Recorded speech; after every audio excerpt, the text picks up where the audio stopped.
welcome to another episode of the Great Podcast. I'm Jon Randall. With me, as always, Brandon Geringer. Hello, Brandon. Hello, Jonathan. What's up? What's going on? Not much, man.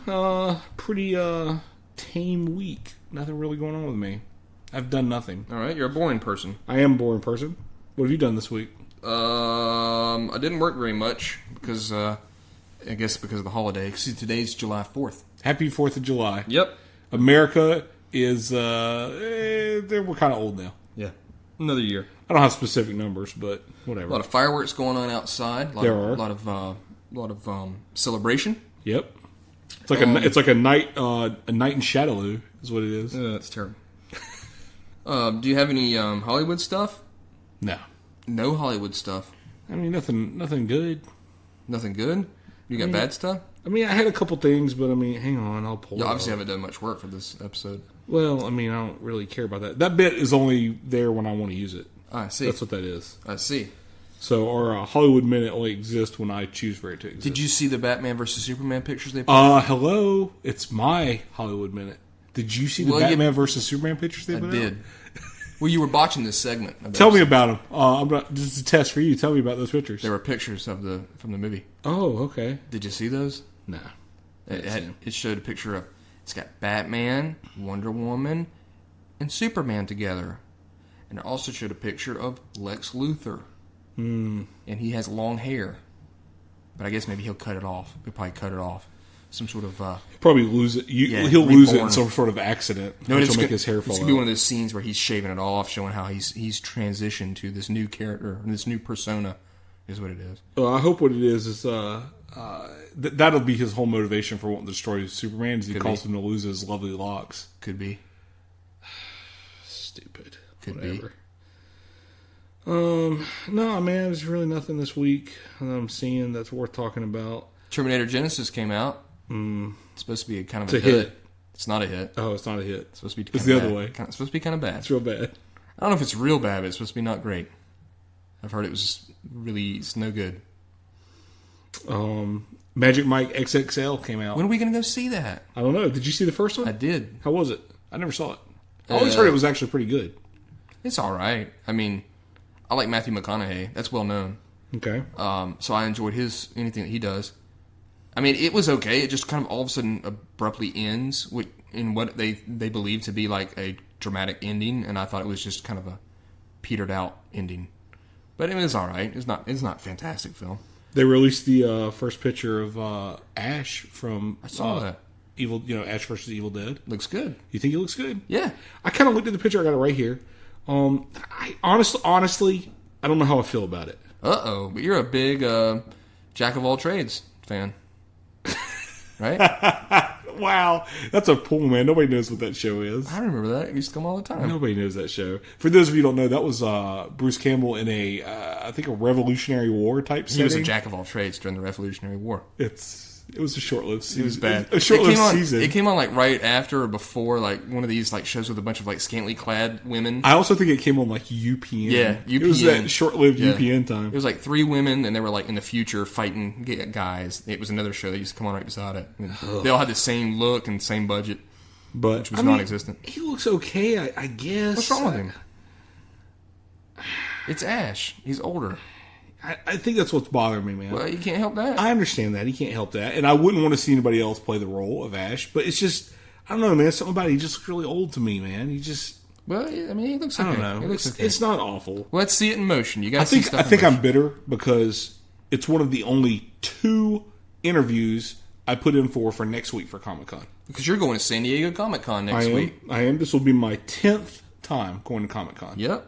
And so you put in to see him. I did. I put in to interview with stars to interview him and Sam Raimi and Robert Tappert, Lucy Lawless. They're all doing the press interview together. Okay. Is that where you like sit around a table? Yeah. They do stand-ups on like a carpet for stuff like like E! Television and Access Hollywood and shit like that. Mm-hmm. And then they do for print, because what I do when I go out there is I basically take pictures, post them on my station's website and blog. And I sit with the print people for that stuff. And yeah, you sit at like a table with like 4 or 5 other reporters. It's cool to sit at a table with them. And they bring around like 2 of them, and then you get like 5 to 10 minutes with them talking to them, and then they just rotate them around. I remember when you did that with with some other shows. I remember you doing that. I've done that many times before. I did it with Roger Corman and Bill Shatner the last time I went. Dave Foley. I remember when you did that with Dave Foley. Did it with Dave Foley. That's cool. So hopefully you'll get to meet him. And no. I got an email back. I was denied access to that interview. That's too bad. Yeah, so that kind of made me sad because it was one of the only two I tried for. I did get my other one. I'll be meeting with the whole cast of Archer. Okay. Which is on FX. I know you've never watched Archer. I watched like half of the first episode, but I wouldn't know who those people are. Half of the first episode? Yeah, I wouldn't know. It's a cartoon. But you know them, though. Like Chris Parnell is one of the people. Oh, okay. Aisha Tyler is one of the people. All right. But, Jessica Walter, who was the, never mind. It doesn't matter. You don't know. I mean, I know who all the people are. That's what matters. Okay. But, have you been playing any video games or anything? No, I actually didn't play anything this week. Not even any Fallout this week. I've been playing Elder Scrolls Online as if you don't say. Yeah, as if possessed by madness, like really hardcore. Did you get anything epic in that game recently? I got a Frostmare. You see, it's my pictures on Twitter. It's an ice horse. Let's not speak about how much it was. It was free, right? No, it was not free. Continue on. All right. Well, was this week 30 years old? Return to Oz. Remember that movie? The sequel to Wizard of Oz with Fairuza Balk. Yeah, I know who's in it. I've never seen it. It's a horrifying movie. I mean, for a kid, like that's supposed to be a movie made for kids. It's actually horrifying. Nah. Like the witch in the movie, like her head comes off, and she has all these heads in cases, that's kind of cool. and she can put on any head she wants to wear. That's horrifying for a child. I think there's a creature in Ravenloft like that. A woman in Ravenloft. You don't want to see that. No, it's rough. So there was that, and then yesterday, one of my favorite movies of all time, or favorite franchises of all time, the first movie, Back to the Future, 30 years old yesterday. That's right. So I watched that last night with a buddy of ours. When I was over at his house, we watched Back to the Future last night. Celebrated it for 30 years. And how was it after 30 years? Still good. Yeah. Still a good movie. Although I did point out to him, the movie's not for HD viewing. No, with the makeup and stuff in places. Rough. Like, I mean, when the makeup looks real bad sometimes in HD. Like, when they have Doc in 1985 with the latex, because they didn't blend it real well in his neck. It looks rough. Like, you see it really peeling up and wrinkling. It looks real bad. We'll never do Back to the Future movies, I don't think, on this. I mean, it would just be pretty much glowing reviews. I would make fun of the second one to a degree. And I think we've talked about this before. And the only problem I really have with the first movie overall, there's some wonky plot in it. It's just Doc Brown pretty much leaving his house to a madman. His huge, amazing house. Just, okay, I think you're crazy. Please take my house as I leave my house. If a guy was in my house nuts, I'm not leaving my house. But then that guy just followed him right out anyways. Maybe that was his plan, is to lead the crazy man out of his house. The plot told him to leave him out of there. What do you think about that picture of Deadpool? I don't like it. Yeah? I don't know much about Deadpool, to be honest. I don't either. I'm not a Deadpool fan, so I mean, I'll probably be able to enjoy the movie because of that, because I'll have no vested interest in it. Right. Much like Guardians of the Galaxy and everybody, by the way, because if you're a Guardians of the Galaxy fan, you're a liar. Before the movie. True. More than likely. So there's probably couple guys out there. There's like 3 people, but none of them are listening to our podcast. I mean, the odds of that would be astronomical. Some people are saying that this is a Fox done movie, right? Deadpool, I think. Really and so they're kind of weary about powers because how poorly the Fox has done the X-Men's powers. They kind of shortchanged some of the X-Men on their powers. Yeah, and, I saw they had the Rogue cut of Days of Future Past. Yeah, I got several notifications about that for something with Comic-Con. It doesn't really matter much to me. Yeah, I mean, who cares? Yeah, you cut Rogue out of the movie? All I can say is thanks. Well, this is the thing too that I saw. Adam Paquin's terrible. I'm gonna say that. Right. There's a couple of things I want to say is like, there's some people that kind of defend the fact that like people say, well, Rogue wasn't shown the way she's normally portrayed to people in the X-Men movies, and some people will defend that and be like, well, that is the way she was. And I'm like, I don't care how a comic book character was originally depicted. It's kind of the way that society has embraced the way that character's depicted. And so a lot of people probably didn't know Rogue way back when. They probably saw her in the video game, Marvel vs. Capcom. Marvel vs. Capcom, the cartoon. So, those two things right there kind of solidify how she's been seen with a lot of people, especially the cartoon. Well, but the cartoon's closer to the comic book than the movie is. The movie, what they did in the movie, and this is the problem I've always had with her in the movie, is they took her character and Jubilee and they mashed them together. And that's always been the problem I've had with that character. They didn't let her touch, was it Miss Marvel? Yes. But see, the thing is, from what I'm aware of, is in the past, yeah, she used to touch people, but then she got super strong. She's like a super powerful mutant now. Like her strength, her picking up stuff, her absorbing people's, not only their mutant powers, but like their life. I don't know. I've read some about her, and I guess, that's the thing is with these comic book movies is if Spider-Man had like a couple powers in the beginning and he didn't have all his stuff that we know him for, which one of the Spider-Mans would we want to see? The one that we've all known what he can do? If what's that guy's name who made Spider-Man? He's pretty popular. Mark Webb? No, the actual Spider-Man character. Oh, Stan Lee. Stan Lee. You saw he had a medical problem. I did. Yeah. He's still listed at being at Comic-Con, but yeah, I did see that. It was a big scare. If he did like a whole run of Spider-Man way when he first made him, and he was like half the Spider-Man that we know, and then the rest of Spider-Man, he was a big kick-ass Spider-Man the way that we know. Now, which one would you rather see? Well, and I'm like, I'd rather want to see the one we all have been depicted. I'll give you the perfect defense for your argument. Are you ready? Okay.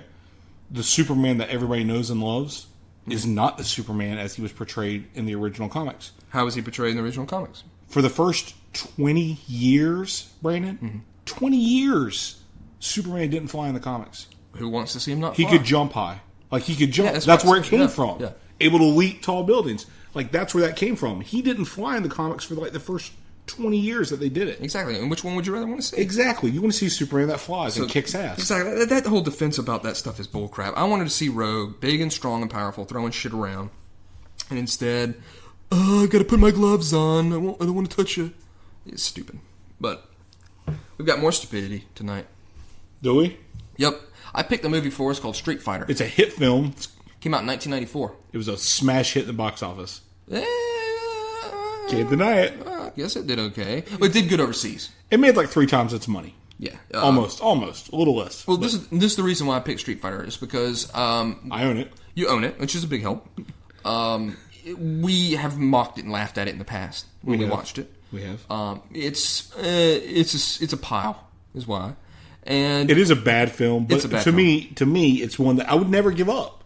Like, I never give up, I never watch. But when I went through my culling of DVDs, it's one you can't let go. I can't believe you didn't cull this one out, dude. But dude, it's like your fantasy films, like your terrible B fantasy movies. Mm.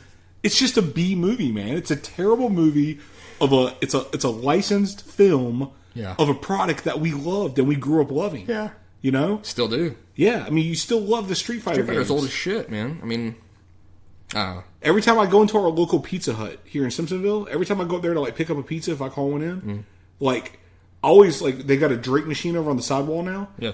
That's one of the first places I ever played Street Fighter. Right. The original Street Fighter, not even Street Fighter 2. Right. But Street Fighter and Mortal Kombat were always there.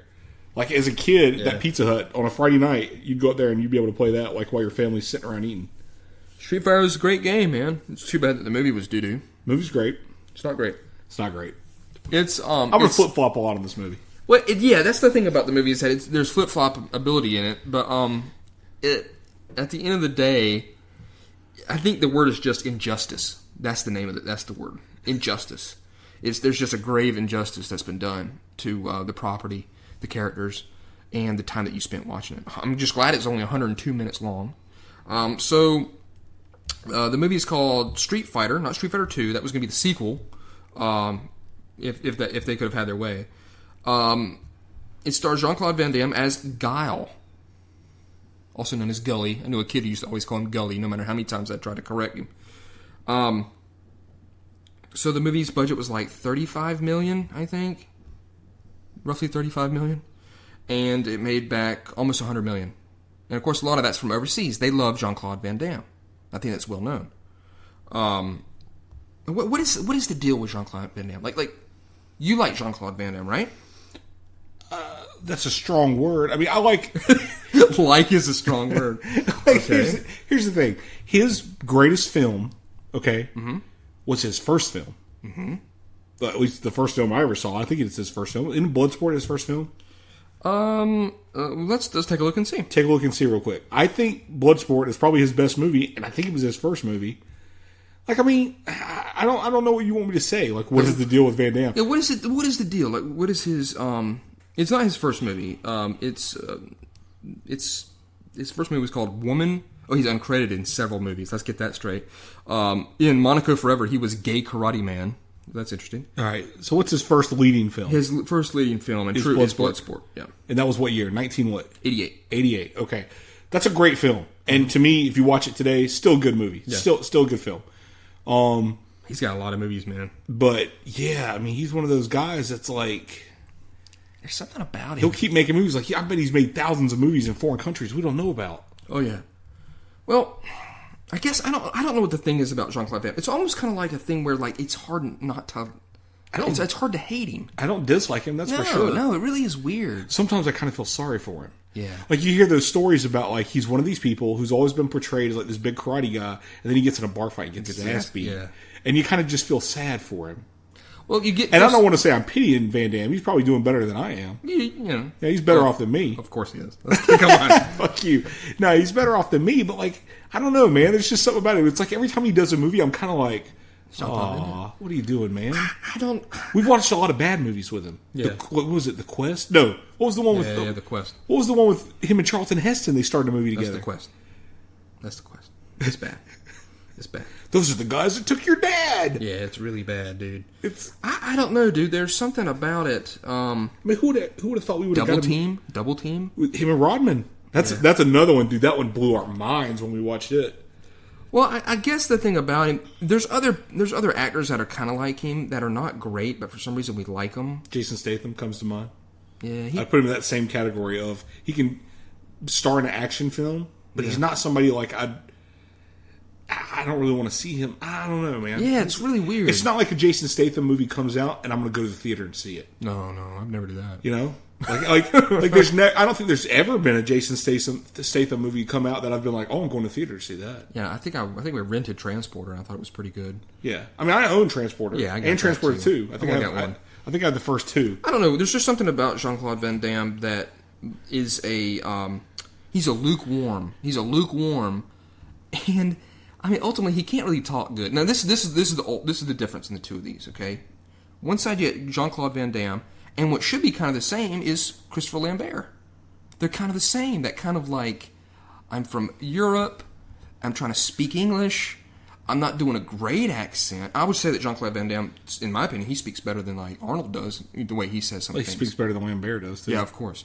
But Lambert is so limp-mouthed. You know what I mean? Yeah. I'm Colin McClown of the Clan McClown. You know, that can be only one. I mean, for somebody that's lived forever, you would think that he'd have a bigger voice. He'd have a little bit of a presence about him. But I guess it's because he has the muscles from Brussels. It's true. He does the same moves every movie. Yeah. Okay. But there's something about the guy that I just can't hate. So that helps him in this film. Yeah, I just like him. I like him. I don't know what's the deal. You want to meet him. I'd like to meet him. I bet he'd be hilarious to hang out with. Yeah. You know? Okay. Well, let's get with it. I don't know. I just wanted to get that out there because it does have him in it. And, would you hug him? Oh, yeah. He's somebody you'd hug. Of course. Like, let me give you a hug, Van Damme. Yeah. And you pointed out that he has something on his head that it did not really... It's been his co-star for like 25 years. He's got some sort of bump on his head. Yeah. He says it's a cyst. Look, here's the thing, people. You may have noticed this. You may not have noticed I never noticed it, really. I mean, I noticed it, but I didn't really take much credit. I just thought he had a bumpy head. But no, he's always had this knot on his head. And it looks like a tumor growing out of his head is what it looks like. It's not a tumor. Brandon did some research. As he said, Van Damme claims it's a cyst. I don't know. But whatever it is, it's been his co-star for the last like 20 years, 25 years. Well, think of this. He had a documentary, JCVD, right? Well, but it was a movie. I thought it had like a TV. There was a show too. Well, there was a TV show, but I don't remember what that was called. I don't know. I don't know. It was Van Damme. The show was good. I enjoyed it. See, and that's the thing is, why did we watch that? Because I don't know. It's like you say, he's one of those people we kind of like. You kind of gravitate towards him. He's kind of got like an electricity about him. It's almost kind of like he's a little bit naive, or you don't know what he's going to do. He's unpredictable, but he's not unpredictable, kind of like Gary Busey is. You know what I'm saying? He's not like insane, right?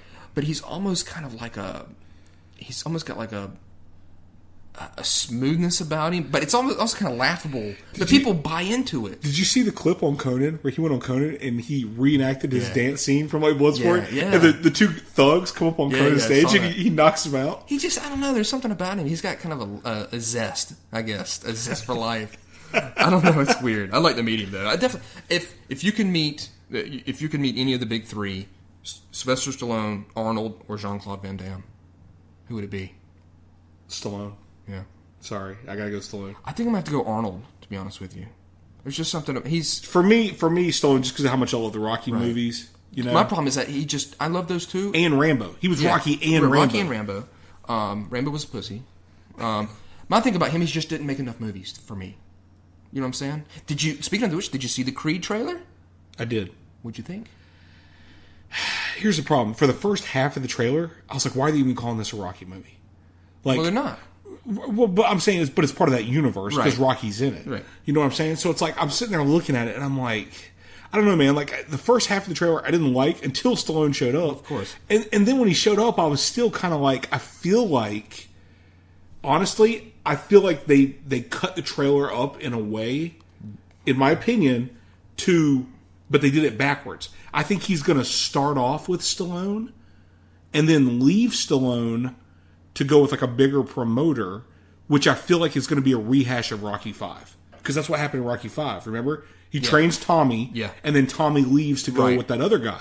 And I feel like that's what's going to happen in this movie. Just something about the trailer makes me feel like, because they cut it up where he starts off with a promoter, and then halfway through the trailer, he goes and meets Stallone and starts training with him.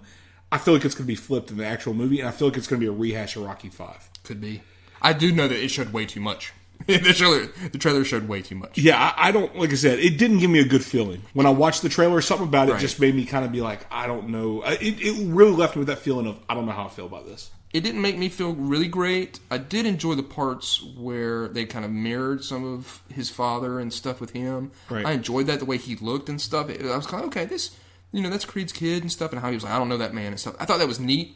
I didn't really enjoy like the scenes where it shows him like making out with his girl. It felt just like one of these normal kind of like. Well, the problem I had with like what you just said, where he was like, I didn't know that man, talking about his dad. Yeah. But then he's claiming his dad when he's talking to Rocky. Like, you can't have it both ways, bud. You can't. I'm slightly interested. I'll see it mainly because it's a boxing movie and it's based on that world. And I like the fact that this is still Rocky in his restaurant. Like, they didn't... Right. I did like that they kept it the restaurant. I read about it, and I'm like, why didn't y'all get Sylvester Stallone to do all this? Like, he's not directing it. I don't think he wrote it. And to me, that's a major issue. Like, well, yeah, he owns that, man. Well, yeah, like, he's written all the films. Yeah, I'm like, why are you going to let somebody He's written all of them, so I was real surprised that he didn't write it. The directing thing I could see, because he didn't direct all the previous films. He did direct, the last one, which I thought was very good. But yeah, I don't know, man. I felt kind of the whole thing just kind of makes me feel weird. I don't know how to say about it yet. We'll see. A little off. Sorry, I got off subject, but yeah, that's Creed. But we'll see. Okay, so Street Fighter came out in 1994. It's written and directed by Stephen E. D'Souza. He's the culprit. He's the culprit. He is the culprit. And he's written a lot of bad fucking films. He's written a lot of good films. He's written some good ones and some bad ones, but they're all kind of the same genre. Commando, Die Hard 2. 48 Hours. I never liked 48 Hours, by the way. Okay. Well, for starters, Thick Bolte is terrible to look at. I don't like Nick Bolte. What is his name? Nick Nolte. I never liked him. And he did Hudson Hawk. So that's his... Which will be our next film. That will be our next film. And we'll go ahead and tell you guys, we are taking next week off because I will be, like Brandon said, at Comic-Con.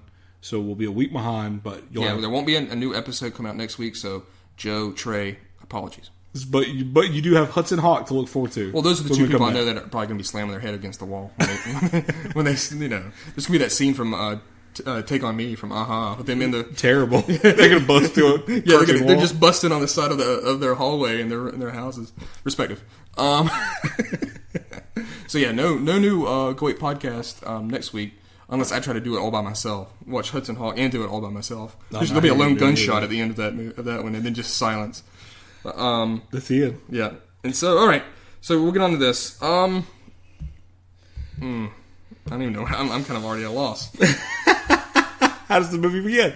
All right. So the movie starts Crisis in Shadaloo. Shadaloo.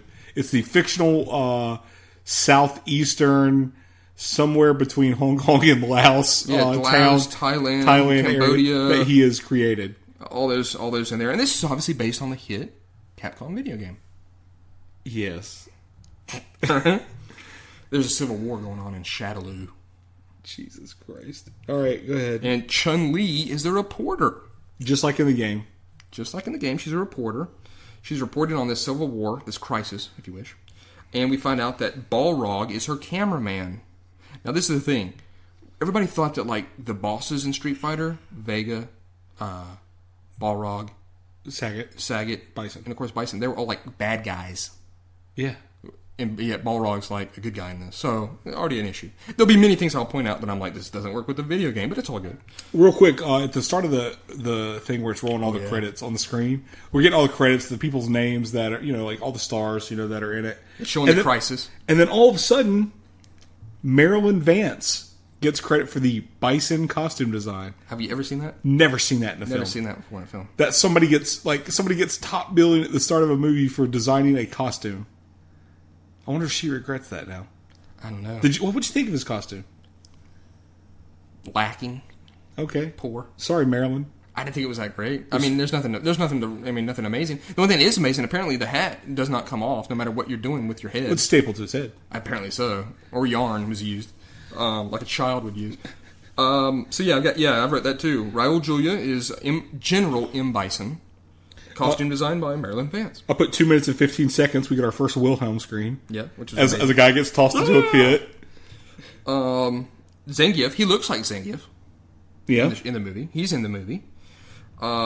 There is apparently probably the closest to his character. Wouldn't you think? Zangief looks wise. Yes, looks wise. Yeah. I would say that his looks, just his looks. His body size. Yeah, and body size was probably the closest to his casting. That's one of the problems, too. Several of the characters later on are very small compared to how big they are. Yeah. I understand that some of that is not, you can't really find someone with that body makeup. They'd be a freak, out here. So, Bison's got, he obviously has some sort of goon headquarters, okay? With his men, and all their helmets look like you couldn't see out of the visor no matter how hard you tried. There's a couple of American soldiers. They challenge Bison. He quickly dispatches them, breaking their necks broken and whatnot. And at the same time, Bison's watching the news, and it's this report by Chun-Li. Yeah. And he's got this huge wall monitor, and this is back in '94, and it's all a bunch of TVs. So you see this crisscross pattern of all the TVs where they meet, and it looks like shit. That's just all there is to it. It looks bad. I'm like, y'all couldn't just get a big screen to project this on top of? You know what I mean? So to me, it looked like ass. Every time they showed it, it looked like absolute dookie. And you have, he's watching the news while he's beating these guys' asses. You have match. Yeah. You have AN, which is, I guess, supposed to be like the UN. Yeah. I guess AN is Allied Nations. Allied Nations. That's what I'm going to call it. They got the blue berets. Yeah. And they've got blue camouflage. Yeah. I don't know where they're going to be camouflaged at. The sky. Yeah, these guys are running through the towns. That's what Chun-Li's talking about. And Guile, played by, like we said, Jacques Van Damme. JCVD. He's standing beside a guy who is supposed to be T-Hawk. And T-Hawk is... possibly a miscast. Yeah, he's supposed to be a Native American. Obviously the T-Hawk. Which I don't believe this guy was. And T-Hawk's body in the video game is, absurdly massive. Yeah, he's a Hulk. Yeah, and this guy did really Now, granted, like we said, it's difficult to find somebody that's a Hulk, but this guy's like your body size. Yeah, it was embarrassing. Yeah. It was very embarrassing. He's actually probably taller and thinner than me, too. But anybody's thinner. A lot of people are thinner than me, obviously. But Guile, she's trying to she's trying to talk to Guile, and, Chun-Li is. And he grabs the mic and says that he knows that Bison's watching. Yep. And this is probably one of the best moments in the movie. Right, this quick in. Oh, yeah. This is great. I mean, this is really good. Okay. Do you want it, or? No, go ahead. So, he says, I know you're watching. And of course, I can't do his voice at all. I don't even know how you classify it. I don't know what it is. I know you're watching, you sick son of a bitch. It's Brussels. Yeah. You like to watch yourself on TV. And he said, so I'm going to give you one of these. And he does, the up yours thing, touching on his bicep. Yeah. And it's embarrassing. It's really crap. And this is where are we at right here? What do you think? Maybe 3 minutes? 2 minutes? Yeah. At 2:15 we had the Wilhelm scream, so yeah, we're probably 3, maybe 4 minutes in. Right.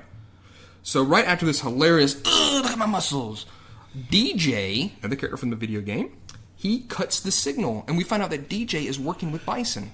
Yeah. And this is one of those things where Vader's standing up on tall, hollering down at an Imperial soldier, Imperial trooper type guy, hey, do this.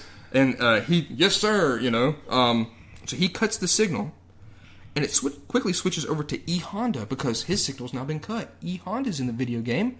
He's in the van. He's in the camera van. TV news truck. TV news truck. He's like operating the inside of the TV news truck, and he's true to his Samoan heritage. He's very large and Japanese. What the fuck? This is probably, of all the characters, this is probably like their worst thing that they did, in my opinion. Instead of being Japanese, like he should be, a sumo wrestler, they made him a Hawaiian sumo wrestler. Samoan. Okay, Samoan sumo wrestler. Which there are Samoan sumo wrestlers. Sure. But again, he's Japanese. He's Japanese. It's a Japanese character. And like for Ryu, they got a Chinese guy to play a Japanese guy.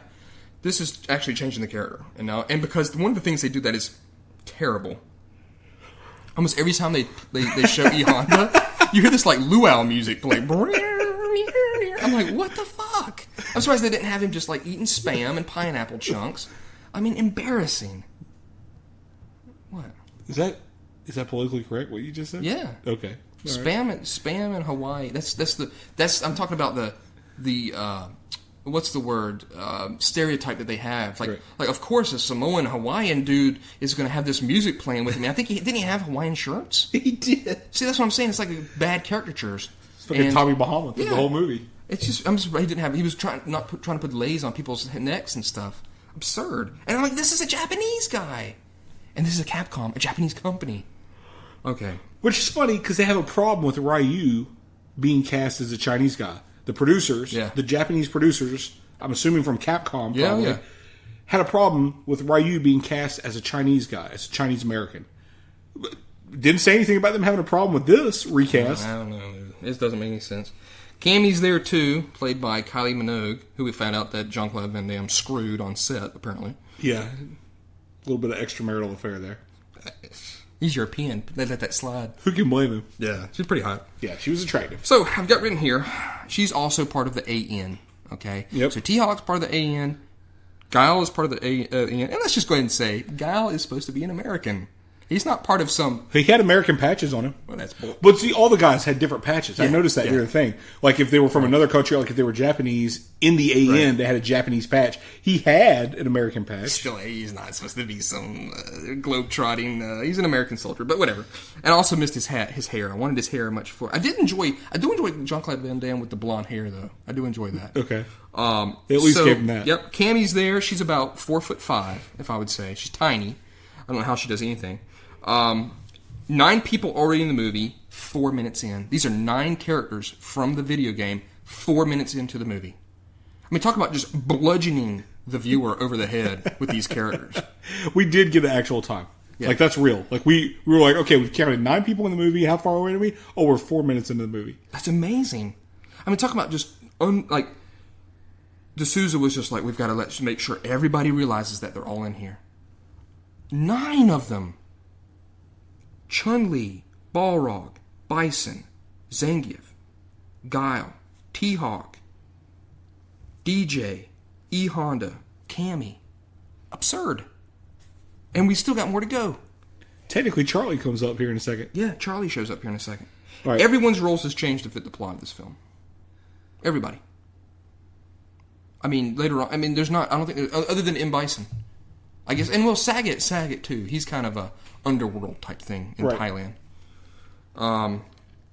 So whenever they cut the signal, Bison takes the signal over, and he's now going to communicate back and forward with Guile.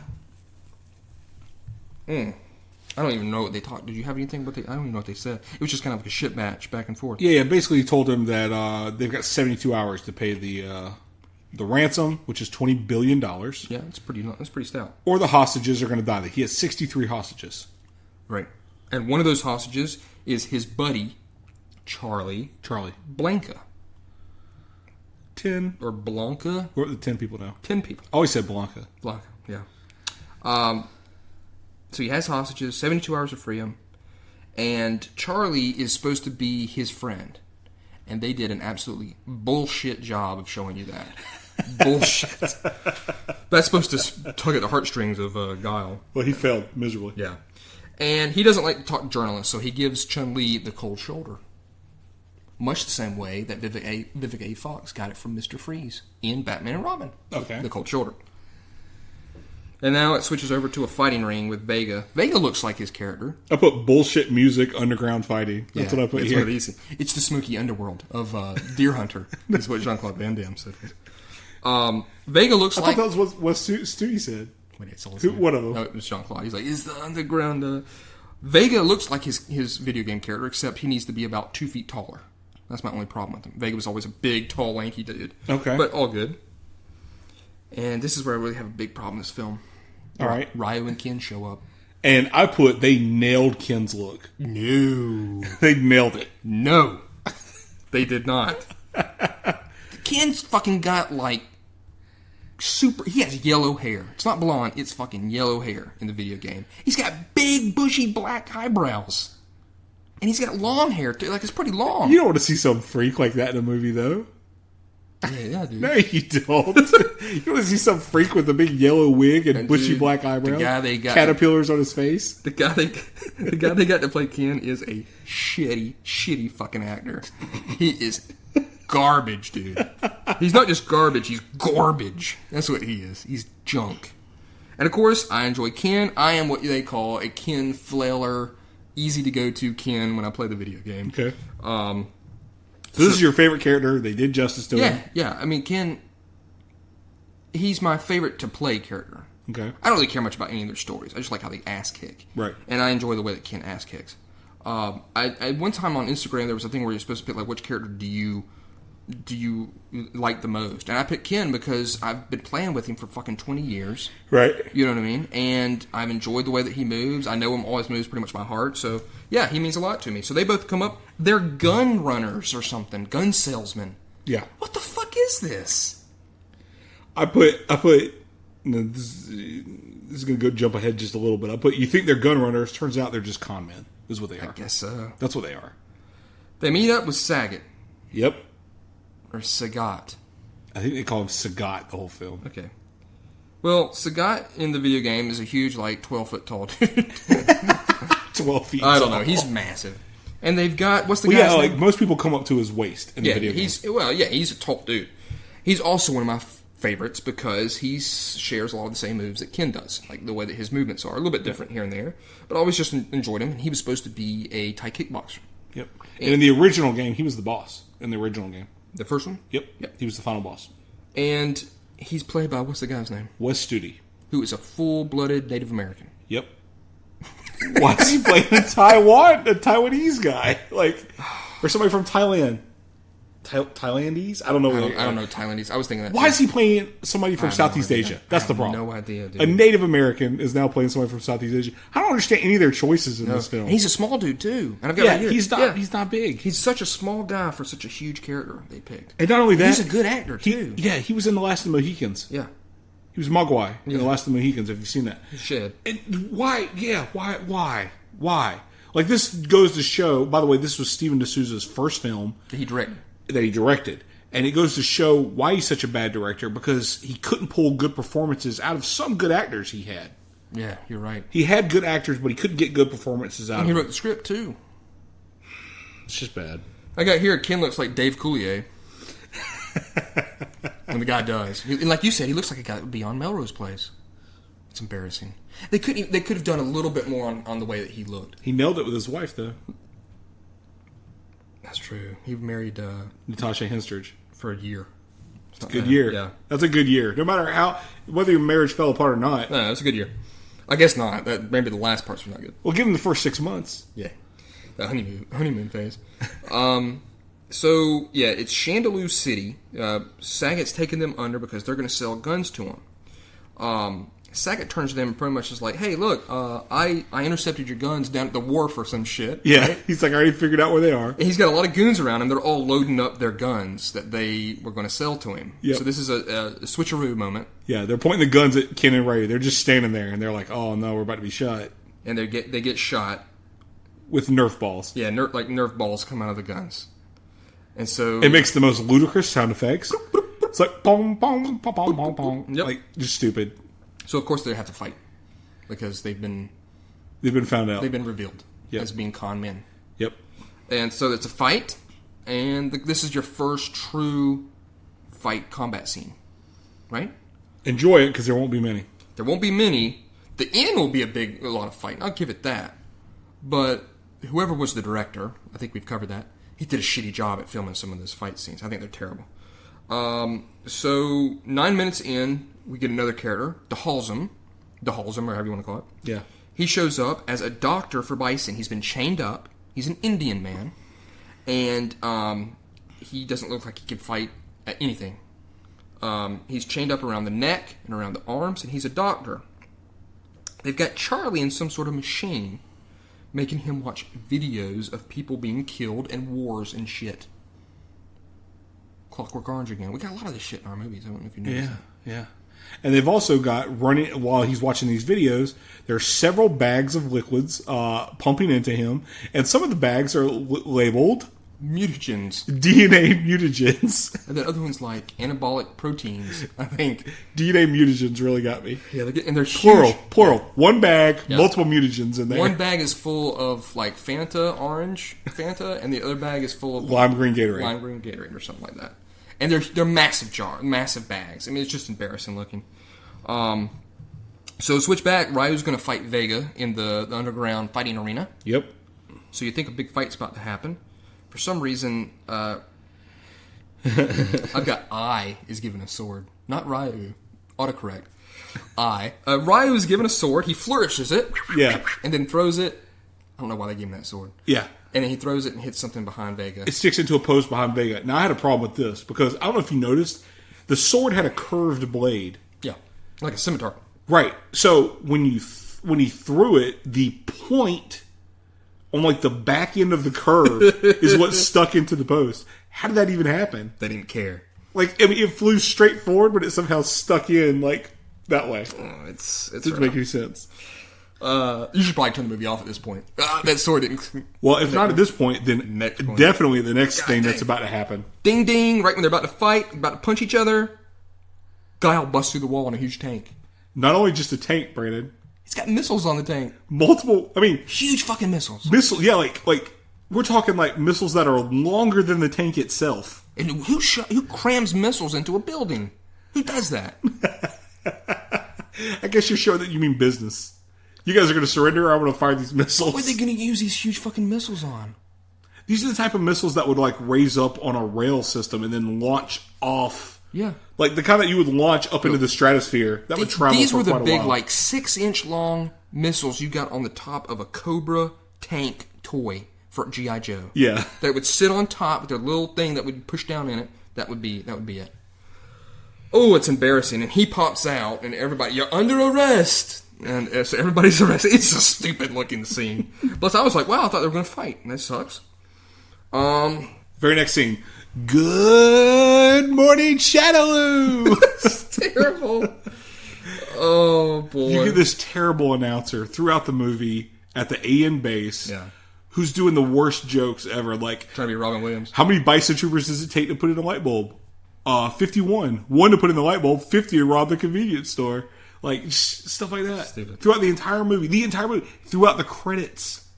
You get this guy making these jokes. I tell you what, man. The 80s made some real shitty films, but, like, the 80s were kind of shitty, like, as it was. Like, in just, like, filmmaking, because we didn't expect much. But 90s was, and especially early 90s, it's a terrible time for films. There's some real shit that goes on. There's some good ones, too. Don't get me wrong. When did Die Hard come out? 88, late 80s, right? Yeah, like 88, yeah. 87, 88. So once it got to 90s, man, there was some real doo-doo out there, but... so yeah, this guy tries to be like Robin Williams from Good Morning Vietnam. You never see him. You just hear his voice. So we cut to a scene where it's Guile and company. Yeah, all his people at a table. They're at a table planning their war strategy. And you see this waiter try to come in. He's carrying some water. He's going to refill their glasses. He gets stopped by the guards. They check his name tag. Everything checks out. So he comes on in. He goes to the opposite end of the table. And then all of a sudden, he leaps onto the table and rips out a knife and charges towards Guile at the other end of the table. He's quickly kicked and... so sort of back kick and then punch in the face and then thrown off a table. And why didn't this motherfucker just walk up and, you want some water? Want some water? Want some water? Get right up to Guile and then stab his ass. No, he gets on the other side of the table. How being on the other side of the room and then you've got multiple people in this room with like M16s, did he not get mowed down? Yeah. It's ridiculous. They have really good trigger control. Well, Guile had to show his skills. Yeah, they'll let him take care of it first. And then I believe he says after he dispatches this guy, any new business? Or something like that. It's like nothing happened. Yeah. So now, Ryu, Ken, Saget, and Vega are all in jail together in blue jumpsuits. I believe it was blue, wasn't it? Yep. Bluish purple or something. Yeah. They're all in jail together, and the jail just happens to be like right outside the window of where they're having this meeting, so they can look down and see. Well, they're detained by the AN, so that makes sense. The AN. Ryu and Ken fight some dudes in jail as Guile and Cammy watch from yonder window, looking down. They inquire on them. Yeah, and instantly, Guile goes, "Who are those two guys?" And T-Hawk is throwing down their files in front of Guile. Here they are. It's Ryu. I guess he knew that they were going to get into a fight somehow. Yeah, I better have these handy. I'm going to have these two files. They were in the video game, so I'm just going to carry them around with me. Switch back to our laboratory experiment with Charlie, and it says that the readout says that Charlie's muscles have increased by 50% as Halsom's checking all his vitals and stuff. The doctor that he is. So yeah, his muscles have increased by 50%. We see him go from 49 to 50. So there's an increase. Guile, God dang this autocorrect. Guile shows Run and Ken. Guile shows Ryu and Ken. All the names tonight in this movie were a nightmare. Yeah, for typing. autocorrect. Yeah, it's just terrible. Autocorrect just fixed everyone. He takes them through like some sort of AN triage, like tent hospital thing to guilt trip them. Look at these people here and stuff. And so he's trying to kind of get them on their side, I guess is what it is. And so Vega, Saget, Ken, and Ryu are being transported into a truck. And there's some words that are exchanged between Guile and Saget, and Ken and Ryu get into a fight. So it shows that there's some sort of hostility between the two of them. Guile tells Saget that he's the Repo Man, and Saget, you're out of business. Stupid. And Ken, was it Ken who was able to swipe? It was Ken. Yep, Ken was able to swipe the keys, I guess, to their handcuffs from the guard that came up to stop their fighting. Right. They get into the truck. Actually, it says Ryu snagged the keys from the guard. I got that on my things. And they show the keys to Saget, and it's kind of like, hey, how about if we work together now? You know, one of those things. Yeah, like, Saget wants to be their buddy. Yeah, he wants to be their buddy. And so I've got truck escape fight scene versus this is the truck escape fight scene versus army dudes as they all fight and try to fight off these army dudes or AN dudes. Sure, I guess. And so they're taking off on the truck. They've got the truck. They've let the people go. Ken has got a gun that he lifted off of one of the soldiers. Yep. And Guile's in the middle of the road. No, they're shooting, and both of them are very poor aims for quite a while. Yeah. And but then all of a sudden, oh shit! Ken shoots Guile several times in the gut. I hate Ken now. Thanks a lot. You killed Guile. You killed JCVD. Yep. And luckily enough, Chun-Li was ready with a tracking device. Yeah, a standard reporter-issued tracking device. We have many of them at my TV station. She did a Spider-Man, where he quickly tosses one of his little spiders. She does an action roll, yeah, and then throws it into like one of the tent flap sides of this truck. So she's ready. She's ready for it. She's tracking. Switch back to Bison. This is his big plan. Yep, this is what all the $20 billion is for. Say it. Bisonopolis? Bisonopolis. It is a city. Yeah, he wants to make a city. And he's got like one of these big model cities that you would see some sort of city planner would have. Right? Just straight out of Die Hard. Just like in Die Hard. Bisonopolis. So that's his big plan. Yeah, that's what he wants the money for. Okay. But while he's doing that, of course, up on yonder TVs... Breaking news. Yep. Guile's been killed. So Bison mourns the loss of Guile's passing. Because he wanted to fight him in combat. Yep. DJ was like, good news, General. And he's like, actually, I mourn the passing. He's like, okay. Raul Julia. How do you think he did in this film? Raul Julia? Yeah. I give him an A+. A for overacting. Yeah, A for very much overacting. Now, who's worse, him or... No. It's Jeremy Jeremy Irons. Irons. It's Jeremy Irons. I do have to say it. I'm going to go ahead and say it now. There's nobody worse than Jeremy Irons for overacting. In Dungeons & Dragons. Yeah. In Dungeons & Dragons. Nobody's worse than that. He's not bad in every movie, just in that. That's the worst performance of overacting ever filmed. In a serious role. Like, it wasn't something, Like, worse than anything that's in either Battlefield Earth or Batman Robin. Yeah. It's nothing. So like Jeremy Irons is top dog. No, Jeremy Irons is completely terrible. I mean, that's just ridiculous. Okay. But we do start to approach those levels. Oh yeah. There's a couple with parts Raul at the Julia. end where I was like, "Whoa, you were terrible in this." I'm surprised his eyes just didn't fall out on the floor. They were bugged out so much in this film. So he said he doesn't get to fight him in combat. Bison wants to make a genetically created soldier. Here we go, everybody out there, all our thousands of listeners. This guy wants to create a genetically altered, enhanced, improved, kick-ass soldier. What a fucking old, lame, tired-ass plot this is. And this is like one of like several plots that's going on in this film. You know what I'm saying? Why is this even in there? Like, he wants to make a city. He wants a ransom. He's got hostages. He's covered all the bad guy bases. He's like, I've got that. And you know what? On my spare time, I'm going to make this genetic freak. The super soldier. I'm going to make a super soldier. So we've got, I'm going to make a super soldier. He's got to cover all the bad guy bases. I guess so. So Chun-Li and her crew of her two misfits, Balrog and E Honda, and of course, again, there's Hawaiian music played whenever he's seen. They're trying to attract with their tracking gizmos, and this is early '90s CRTs with really bad computer generated readouts and computer trash on the screen. Chun-Li sneaks out of the top of the truck in a ninja outfit because she's Chinese. So why not have a ninja outfit? And she's got extreme dexterity skills as they come to like a guard post type thing, you know, like a stop thing where they have to get out and check their papers and shit. She's a Chinese ninja, and she's in some building, and she's tracking the signal of what she believes to be Guile in his body, I guess, where they took him, maybe, I guess. She doesn't really know. Like, she threw it on that truck. How'd they know she didn't know where she was going to. Was it the bad guys? Was it Guile? What was it? Unknown.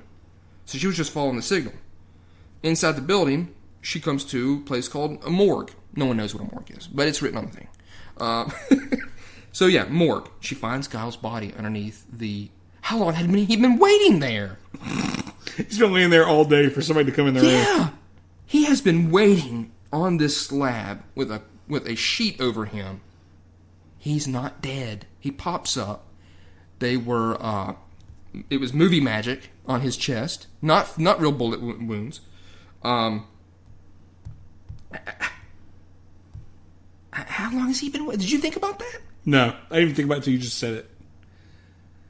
I mean, you throw it was nighttime, right? Didn't it? No, it wasn't nighttime. It was right in the middle of the day. Well, maybe he's only laying there for a little while then. But how do you know somebody was going to come? Like, why is he laying there at all? Why was he laying there at all? Yeah. Because here's the thing. He was only faking it for, I'm going to say Saget, because that's what I've always said. I've never said Sagat. But Saget sounds like Bob Saget. That's okay. Anyways, he was only faking it for... Say Saget. Saget. Yeah. He was only faking it for him, to make him think that he was dead, to ingratiate Ken and Ryu into his organization. Right. So, after they did the broadcast, he's dead. Once you get him behind closed doors, he could have been walking around. He didn't need to go lay in the morgue. No, and why? And yeah, so why is he going to lay there all day? So, he knew that she threw a tracking device on top of the truck? I don't know.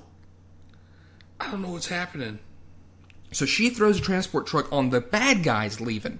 Saget, Vega, and Ryu and Ken, they don't really know their stories. But they know that they're in on it. Right? Guile obviously knows because he talked to Ken and Ryu. But Chun-Li throws that up there. Somehow, Guile knows where it is.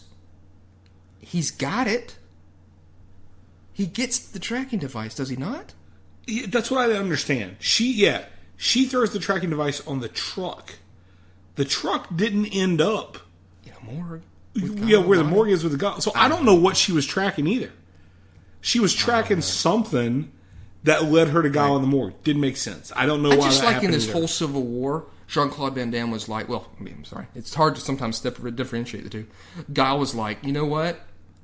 I think someone's going to come for this tracking device. I'm going to track let's do my body at the morgue, and I'm going to get a little shut-eye for a little while, and we'll wait for whoever this is that threw this up there. This makes no sense. This scene makes no sense whatsoever. But it's all well and good. So, yep, he's still awake. He's still alive. And Chun-Li says that he's like, look, T-Hawk shows up, take her away, you're under arrest type thing. Chun-Li says that she wants Bison's head. Something happened with her old man. I don't know. She's got some sort of vendetta. I kind of clued out. Terrible acting. She's terrible in it. I know that she's in something new, right? Agents of S.H.I.E.L.D. She's terrible in this. Her acting is... I don't watch Agents of S.H.I.E.L.D., so I don't care. Here, let me play E. Honda's music. That's literally what you hear. Yeah, whenever every time he's on screen, it takes like maybe 5 seconds of this music and just plays it. It's ridiculous. That's what we get. That's what we get every time he's on. It's embarrassing. So Chun-Li, he finally tells her to go. Cammy shows up. She's being led away by T-Hawk and Cammy. She breaks away from him, throws herself out a window. That's daring, right there. Anybody that just throws himself out a window, they don't know what's behind it. That's amazing. She escapes. Heads to the thieves' market, where she told her boy she was going to meet up with him. Correct. And at the thieves' market, where you now see, it sells old Cold War probably missiles and weapons. They were selling. They literally said, "Here's a Tomahawk missile you can buy. You have to put in your own warhead." They said, "Yeah, it's like this big selling thing for black market arms dealers." And you all of a sudden, it's really kind of jarringly stupid. There's just a tent show. They're like everybody's in tent. Well, it's Bison's having a party with Sagat, yeah. And they're Bob Saget. Yeah. Ryu and Ken's there. Yeah, Ryu and Ken are all there. They're all in there because they're finalizing their arms deal. Their arms deal. He's transporting guns to Bison, and he's waiting to get paid for Bison. They're basically having a celebratory dinner, and in the middle of this, there's a magic show going on, and the people in the magic show are E. Honda, Balrog, and Chun-Li, all in disguise. I was at a loss for this scene, dude.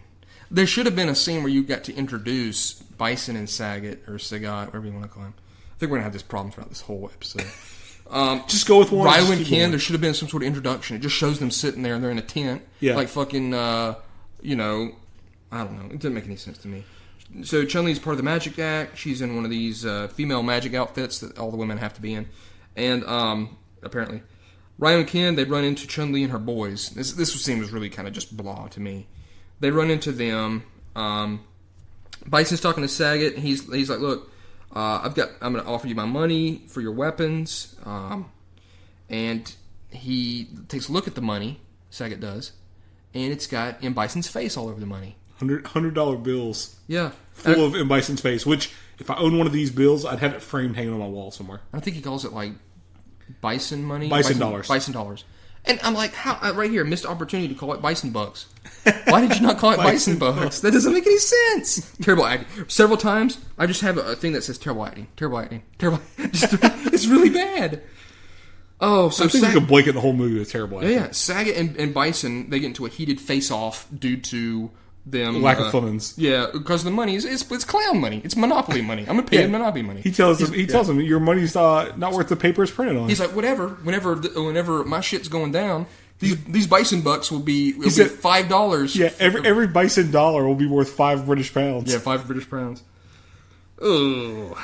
That's your conversion ratio for Bisonopolis. That's the conversion ratio for your money. Yeah, come on. If you're going to give somebody fake money and be like, that'll be worth something someday. I mean, that's not gonna work. At least Sagat finally had some, he had some understanding that it was trash. So there's a heated face-off. His people, Sagat's people, versus Bison's people. There's that line in the middle of the room, kind of standoff. And all of a sudden, Ryu and Ken, they just walk right in the middle of it talking. Yeah. It was a moment where I guess both sides were like, quiet. Shh. Here comes two guys walking. And they look over and, oh, there's two dudes. And so Ryu and Ken they're in on it now with Chun-Li. Yeah. And they go, look, in that thing over yonder. Yeah, basically Bison grabs Ryu. Yeah. Ken is grabbed by Sagat. Yeah. And they're like, you got to pick a side. You're either with us or you're against us. And now they're against each other. What the fuck's going on? And all of a sudden, you start hearing Chun-Li doing a broadcast. Mm-hmm. And Ryu goes, there's traitors among us. And they're like, show me these traitors. And he's like, over there. And he points to one of their magic boxes. Yeah. They open it up, and you see a TV with Chun-Li, Balrog, E. Honda all standing in front of a truck. And she's just talking. And she's like, bah, bah, bah, and she knew exactly when they would be watching that TV. Exactly. Because this is essentially somehow live broadcast. Yep. And they put the she basically says adios. Well, I'll be seeing you never. Yeah. As they put a truck into gear and it starts rolling towards their tent. And it's full of explosives. Full of explosives. It says danger explosives written on the boxes. Yeah. And it's heading straight for the tent that they're all in. And as you see it getting closer, okay, Zangief makes a great plan as to get him out of this situation. Yeah, what is it? Change the channel. If we can't see it, it's not going to happen. They made Zangief an idiot. Yeah, Zangief's a complete moron in the film. Now, here's another thing I want to question you about. All right, let's hear it. Kenny and Ryu. Yep. You're going to be in on our little gag here. Yeah. Go into the tent. We're going to throw a truck full of explosives at said tent that you'll be in. Well, they did just tell Kenny and Ryu to distract them, I believe, so they could send the truck down there. I don't know. Obviously, Chun-Li and them didn't give a shit about them getting out. They could have all been killed. Well, that's what I'm saying. They didn't care if Kenny and Ryu made it out of there alive. But think about this. These are some fucking brazen journalists. She's ready to kill all those people. We're going to die. I don't think she's a real journalist. Do you think that? I think that was her front. Well, yeah, it's a front. She's got ulterior motives, but still, I mean, you're supposed to be one of the good guys. So you're just going to kill a whole... Surely some of those goons had families and stuff, didn't deserve to die like that. Explosions. You just sent two guys. Hey, you're in with us now. Go in there. I know you don't really care for him, but Kevin Smith already covered all this in Clerks. I mean, they're a casualty of war because they knew what they were signing up for. That is true. I mean, they were on the wrong side. So they run away. Except for Zangief. He's the only one who didn't know. Right. Well, he's kind of clueless. We'll cover that later. So they run away, and the truck heads their way. Kaboom is what I wrote. Yep. Good thing they ran away. Yeah. So everybody, all the mains get out. Yeah, mains and toys. They get out. They're safe. And then we cut to satellite vision. What a weird scene. I put Chun-Li Balrog Honda captured via satellite. Yeah, it shows a satellite going across the Earth. It's like an AN satellite that it shows. It shows up some of their computer graphics up on a screen, and it writes up Chun-Li, Balrog, E Honda captured. Yeah, and it shows like in a little video box as if we're watching from a satellite way in space, like they're watching the AN.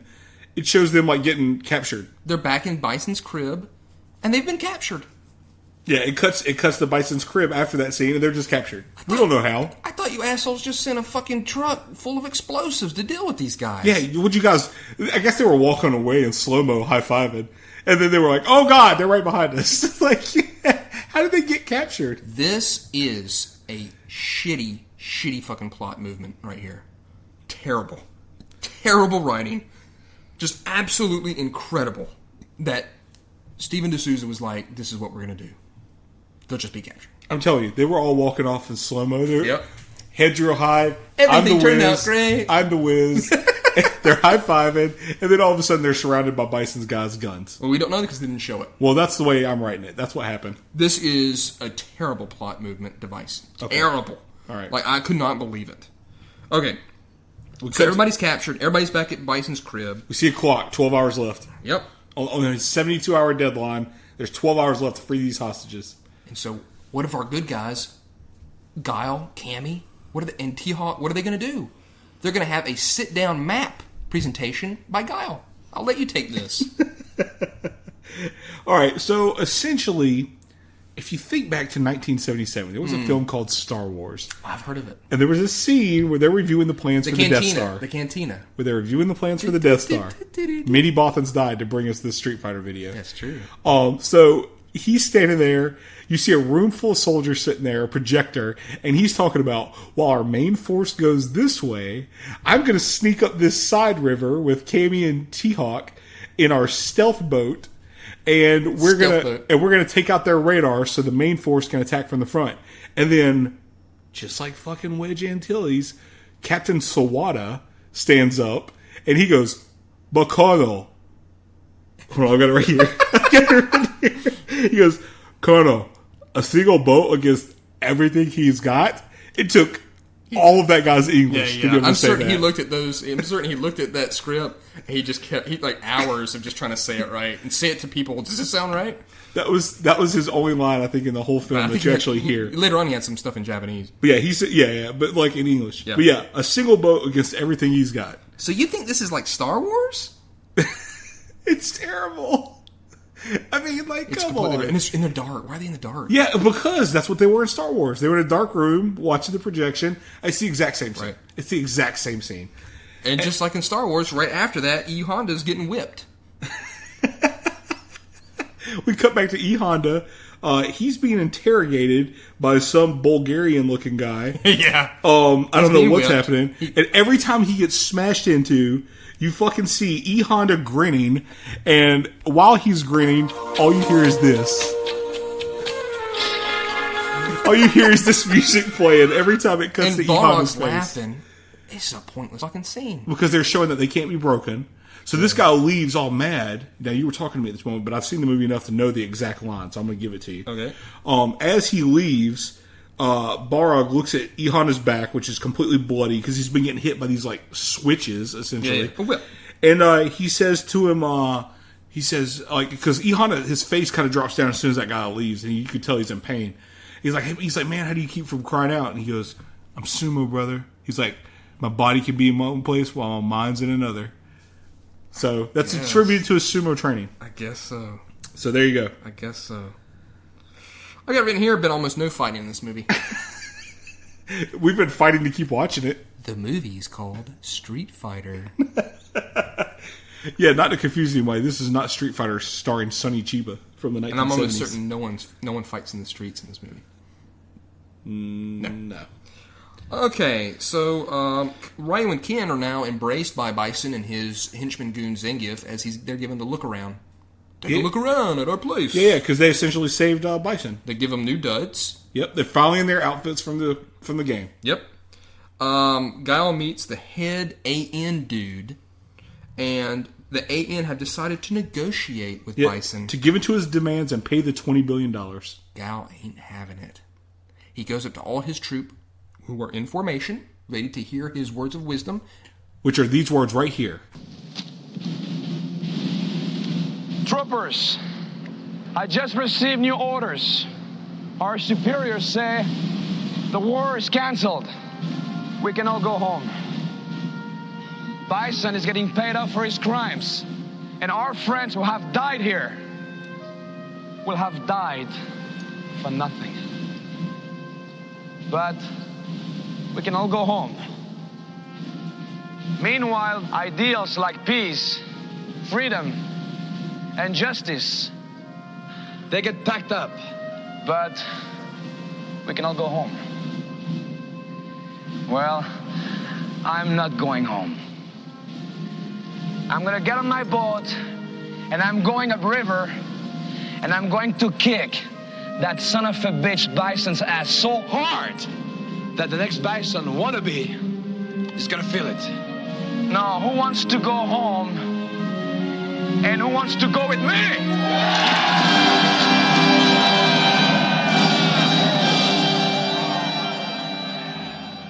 All right, you've just heard the words.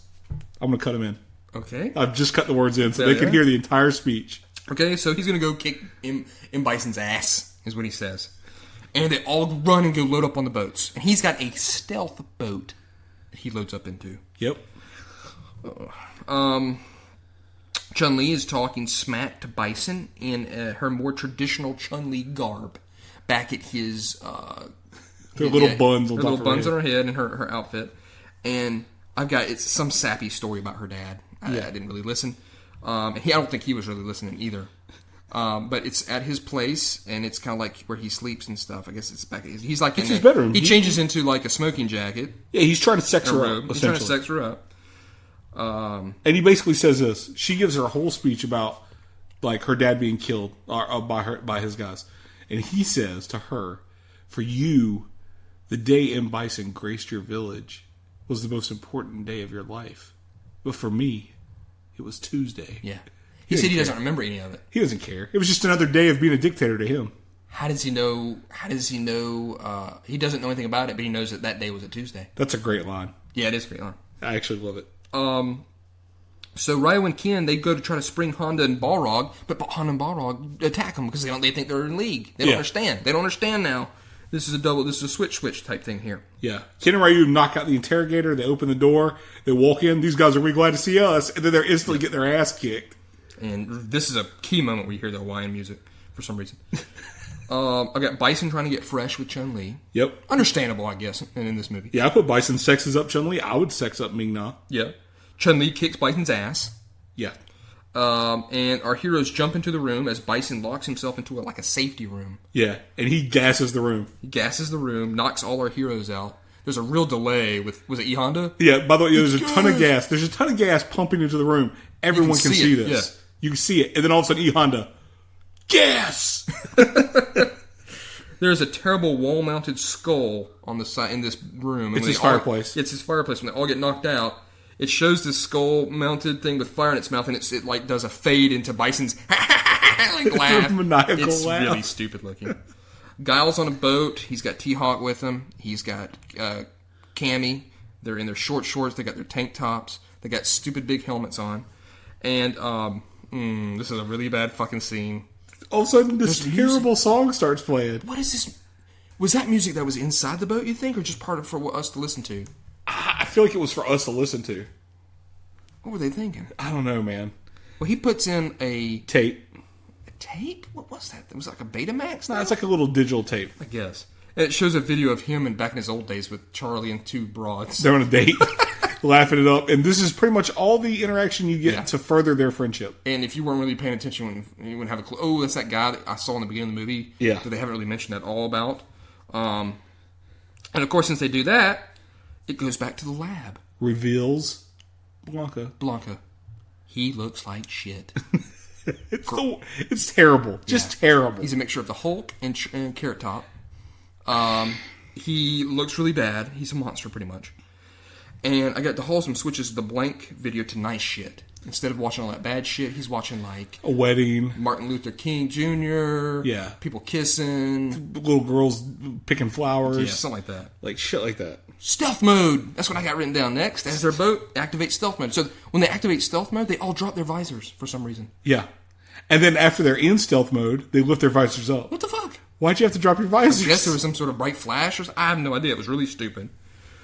Gal's boat destroys 2 radar stations. Yep. With the Gatling gun pops out. Yep. There's some graphics here, possibly computer graphics, if you wish. Okay.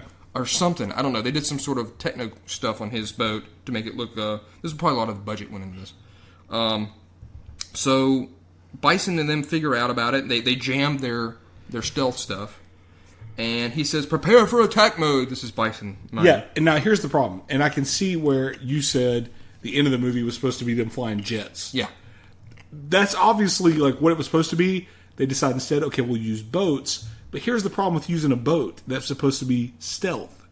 They cut to cameras of the area where the boat is. They don't see the boat. Making a wake. But they see all the wake of the boat. It's like they didn't think it through to further... what they should have done at that point is just cut out the scene where they have the cameras or something so they can still be stealth. Shoot the cameras. But yeah, it's all of a sudden I've got a stealth boat, but he'll see the wake of the boat. Right. He'll see where your boat's cut through the water. Stupid. It's just dumb.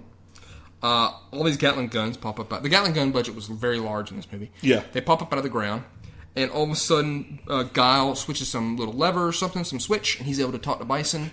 Oh, he's alive.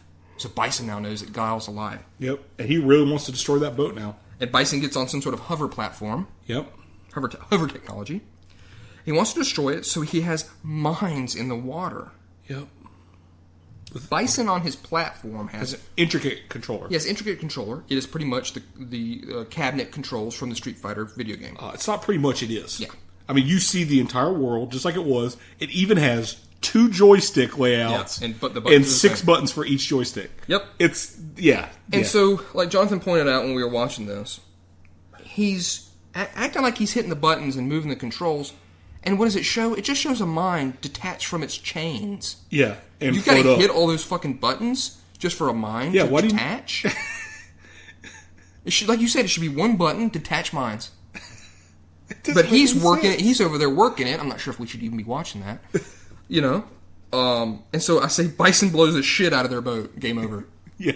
He screams it out. Game over. Yeah. Game over! That's what we get from him. So yeah, their boat blows up. A goon has been with the Halsem and finds out his business, and they fight. Yep. Blanca is released in this ensuing battle between the two of them. And I got Blanca is released in the tussle. And Blanca tosses the goon, of course, comes and saves the day.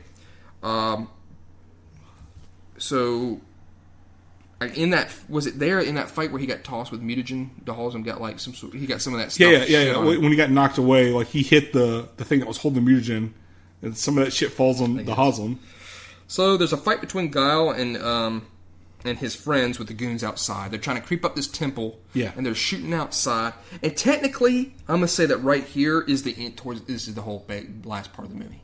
Okay, sure. I'll Wouldn't take you that. say that? This is I'd agree. This is the big action scene. This is where the end of the movie basically starts. And if I was going to say anything about this movie in a positive light, I'm going to think about that. Okay. I will say that this is a lot of action. I give it that. This is a ton of action. Okay. It's completely pointless and meaningless because we don't care about anything that's going on. Right.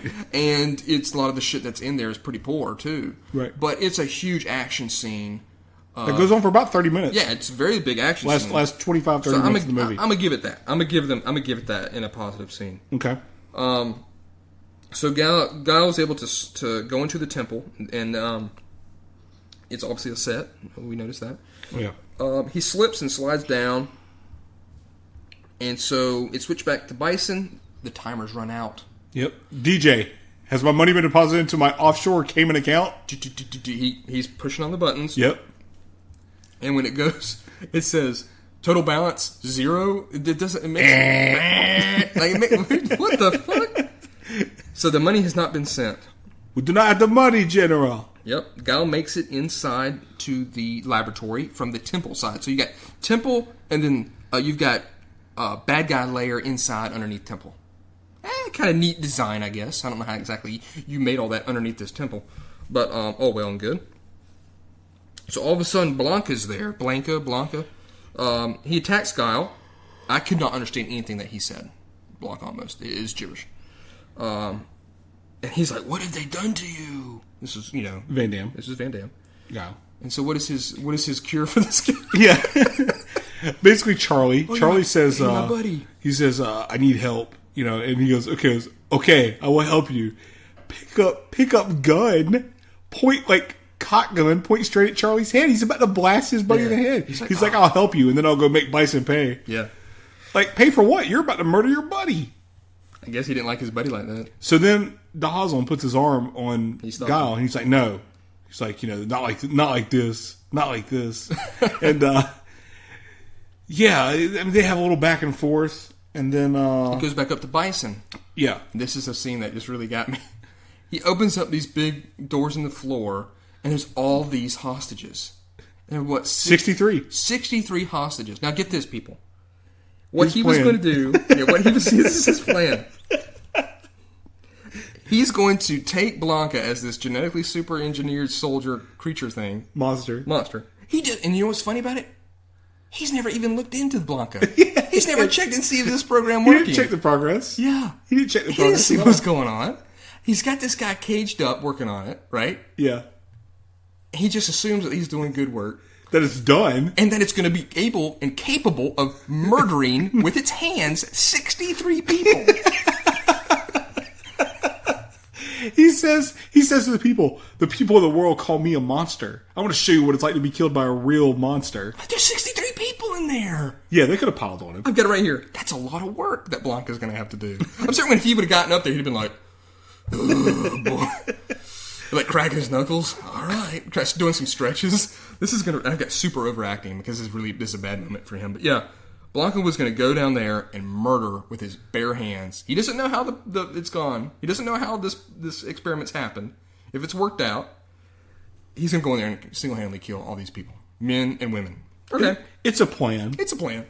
He just assumed that other half was gonna do its own work,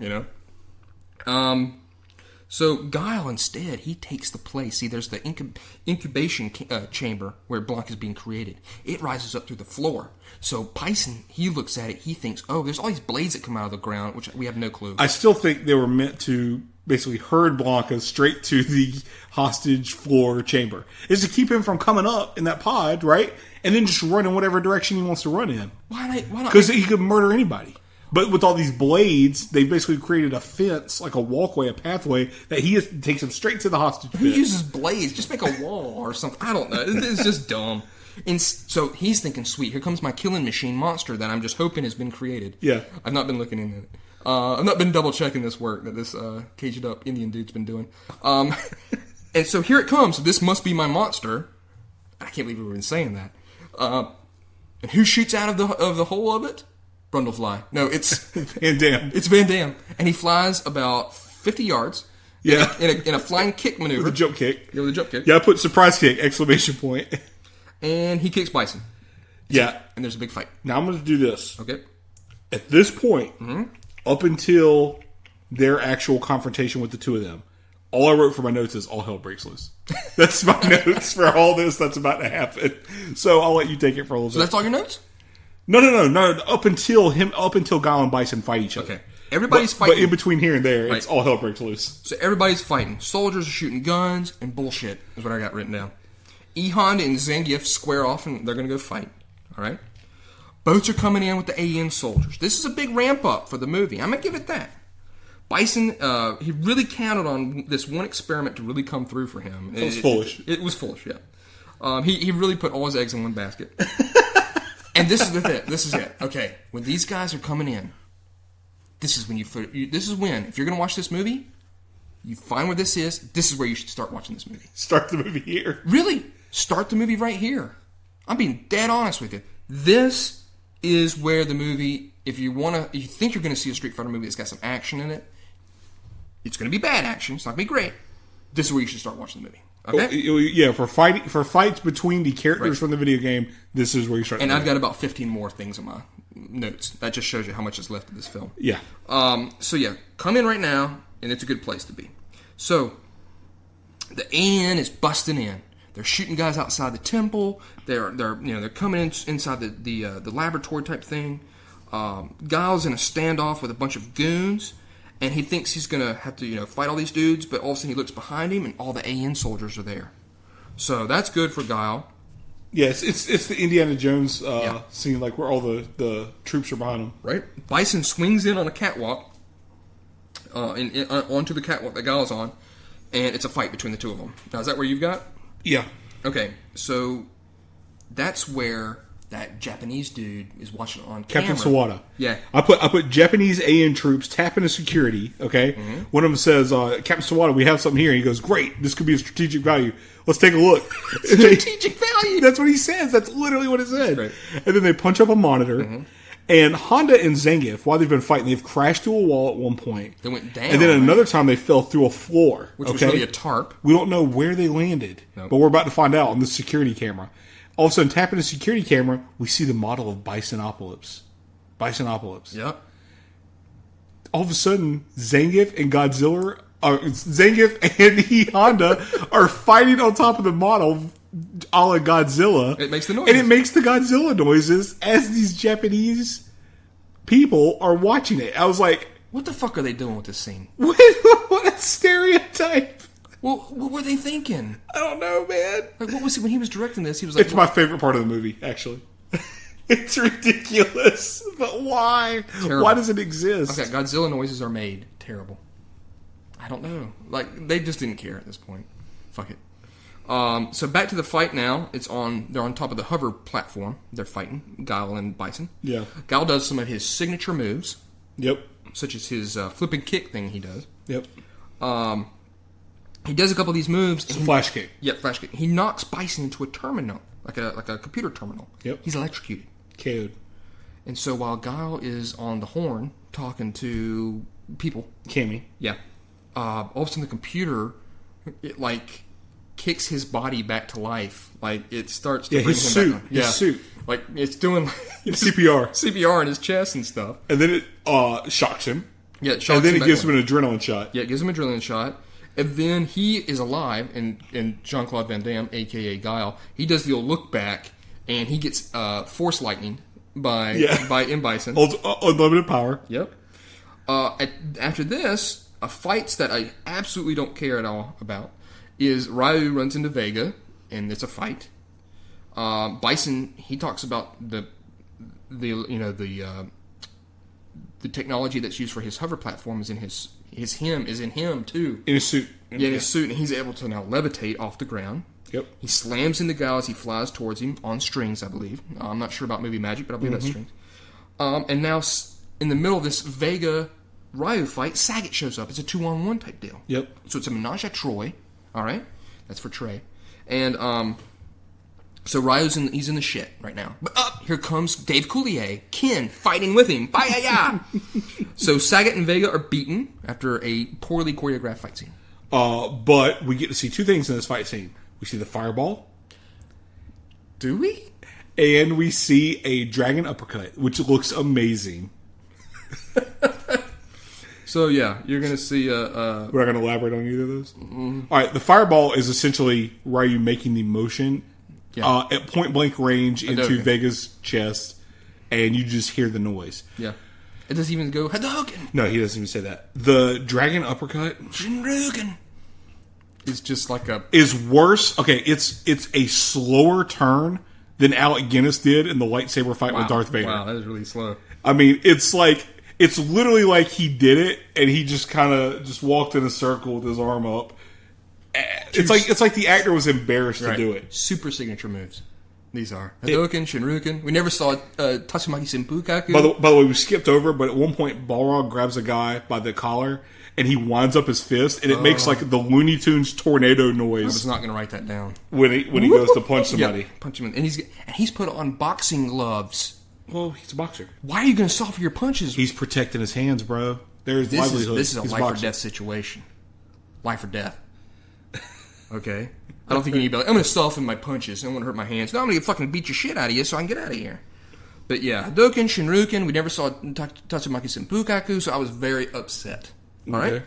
I think they probably tried to do one, but it was hidden by some other bad choreographed martial arts. Badness. Yep. So I got super overacting from Bison. This is where he really ramps up. Yeah. I'm not exactly sure what he did. It was just revolting. I'm not exactly sure what he said. Yeah, it's revolting. So Guile kicks him into the huge wall of monitors. Yep. I believe he's got Velcro on his back or something. It sticks him on there. Yeah, he sticks really into it. Gravity does not take over at any point. You're off the air. Yep, and he's running out as shit's exploding. The hostages are freed. Yep. The place is going to blow up. Of course. Hold up, though. I got to go over something. Guile sees Blanca and Haslem on the way out. Oh, yeah. I'm not... okay. That's where they've already told you that the place is going to blow up, and then all this other stuff happens. But I got a major problem with this, all right? So, Guile sees Blanca and Haslem. Haslem says to him... Balrog. Huh? Balrog, right? Or is it Blanca? No, it's Blanca, because that's who Haslem's with, down in the lab. Oh, okay. So, he says that he's decided that they're going to stay there. He says, don't worry about your friend Charlie. He's like, he will not die alone. Haslem, by the way, is bald. I guess the mutagen that fell on his head caused him to lose all of his hair instantly. Yeah. Perfectly clean shaven.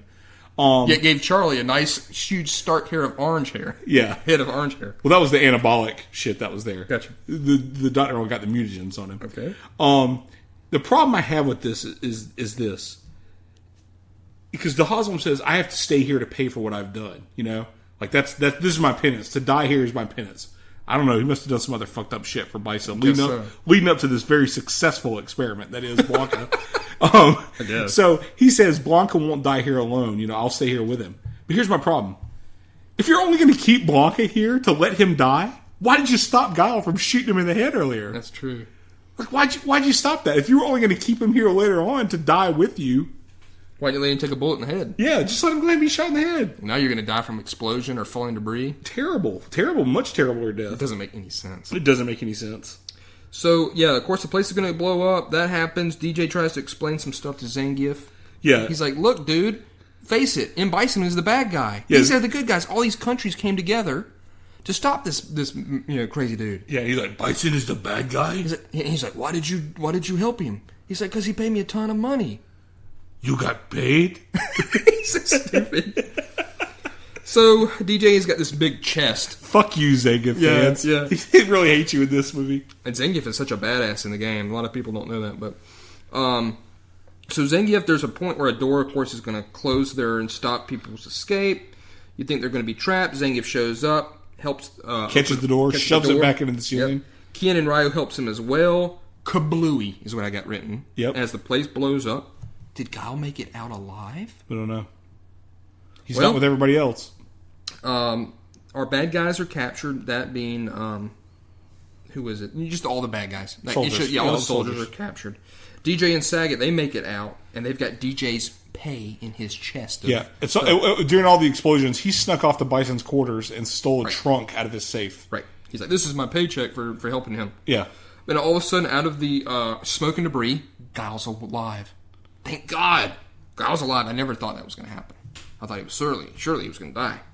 So, as DJ opens up his chest, it's full of bison bucks. Bison bucks.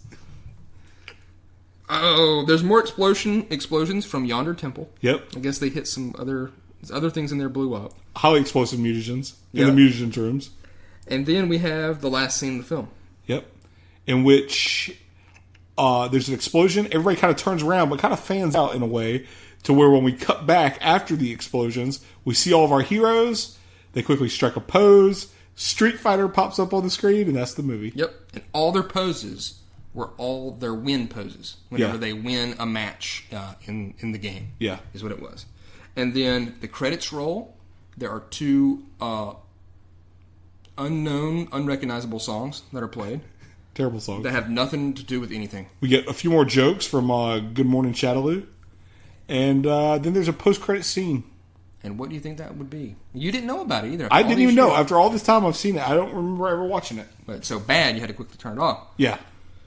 And it's that scene where there's a bunch of debris, and I guess down there it didn't blow up. I was going to say, it's incredible that Bison's main room didn't, cave in because the explosions outside looked like that place got napalm, something fierce. I mean... And it has a computer going, and it's like rebooting, blah, blah, blah, restructuring so-and-so. His hand busts up through the debris. Bison's, of course. And then he quickly selects on the computer world domination. Replay. Yeah, what do you, replay world domination. So I guess they were going to make another movie with him. But he died. And then that's the first thing you see in the credits is for Raul Julia, Via con Dios. Yep, and he died in it. It's unfortunate this is his last film. But that's Street Fighter. I'm going to let you do the wrap up and see what I think about what you said. Well, here's the thing. Ultimately, we read online that this movie has a big cult following of... A little cult following. A small cult following of people. Yeah. And the people who enjoy the movie are the ones that find these scenes funny that are just awful. Yeah, the negative scenes are... found funny by this cult. I am part of that cult. Comically surreal. I don't know what that means, by the way. But the movie to me is funny. I enjoy bad movies, always have. We've always watched bad movies. And this is just one of those movies. I won't ever get rid of it because, for one, it's a live action version of, like we said, a property that we grew up loving for the last 25 years. It's just funny to me, man. It's bad. It's a funny movie. It's got horrible overacting in it. It's got, like we said, unintelligible lines all throughout the film. There's things you can't understand one bit of what people are saying. I mean, I don't know, man. I don't know what to say about it. It's a bad film. I won't deny that, but that's why we enjoy it. Well, that's why I enjoy 12% it. 12% on Rotten Tomatoes? 12%. Which is almost 3 times as good as the Avengers from last week.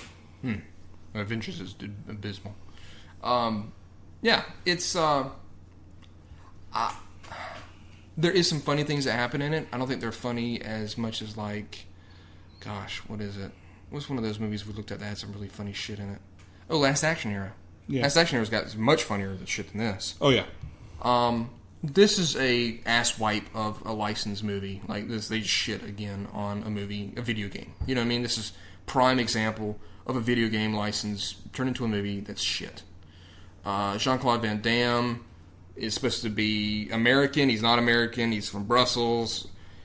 I don't know. The characters are just not who they are supposed to be. Not at all. Not at all. Saget's kind of close to it, I guess, in Vega. But... And Bison. I'll never watch... It's another one of those movies I don't think I'll ever watch again. It's not as funny to be able to sit through it. If you want to... This is a YouTube video. I'm going to go to YouTube and watch something from it, maybe. Maybe? I don't know. I don't know what I would watch. I think it's pretty abysmal, to be honest with you. It's in that real early 90s period where a lot of these movies just did not work out well at all. So it's a stinker. It's not up there in the top list of bad movies. It would not make my top 20. Not at all. It'd come very close to it. And when you were saying that, this wouldn't make top 20 bad films. Well, maybe it wouldn't. Maybe probably about it's going to be. Should be in the, probably teens, 15 to 20. Yeah, something like that. 15 to 20, maybe so. The thing about bad movies, like we enjoy bad movies, but that's the thing. That a lot of the bad movies that we watched or have watched, there's no license. There's no something that we're holding on to that's supposed to be good in it. Right. And that's one of the things I think that hurts this movie for me, to put it with those other B movies that we think are funny and stupid. Like, I love Miami Connection. It's a terrible movie, but it's got a lot of heart and soul to it, you know? And when's the first time you saw this, too? Probably early 2000s, like when I bought it? Yeah. The first time around? Yeah, I've never seen it. Because I bought this when I worked at a GameStop. But see, like, for me, it probably has a different connection because I saw it when I was 14 years old in the theater. Yeah. You know? Like, I mean, when you're a kid, it was up there with, like, Turtles. You know? Like, it was something that you wanted to see. Right. You wanted it to come out. You wanted it to be a movie. And I think that's why I have a connection of enjoying the movie as bad as it is. It's just like Super Mario Brothers. I saw that shit in the theater. That's shit, you asshole. That's on our list. That's going to happen. And that's apparently so. That is going to happen. But like Super Mario Brothers is one of those ones I saw in the theater as a kid growing up. You wanted to see that, and it just turned out so bad. I don't think I'll be able to keep up on my writing with that movie. That's going to take us 6 hours to watch that movie. Maybe we should actually do it as a live. We got to figure out a way to do a live broadcast. I have no idea how we're going to do that. We need to figure out a way to do it where we just sit here, talk as we're watching the movie. It's going to be long, and there's going to be times where I don't know. There's nothing really to say. I don't know. I don't think there's going to be any shortage of what to say in that movie. Well, this movie sucks. I don't like it. This movie sucks. I don't like it. I don't like it very much at all. I'll never get rid of it. Like I said, it's one I'll always keep on DVD. Even if I get rid of most of my DVDs, it's not one of the ones I've ever got. If it was on TV, I'd just keep on trucking. I probably wouldn't. I'd probably stop and just laugh at how bad it is. I've got something else to do. But yeah, it's piss poor. Definitely not one of Jean-Claude Van Damme's best movies, nor has it got some of his best martial arts in it at all. I'd rather watch. No, not at all. I'd rather watch Bloodsport. I'd rather watch Bloodsport or Kickboxer. Yeah. In a second. Yeah, a heartbeat.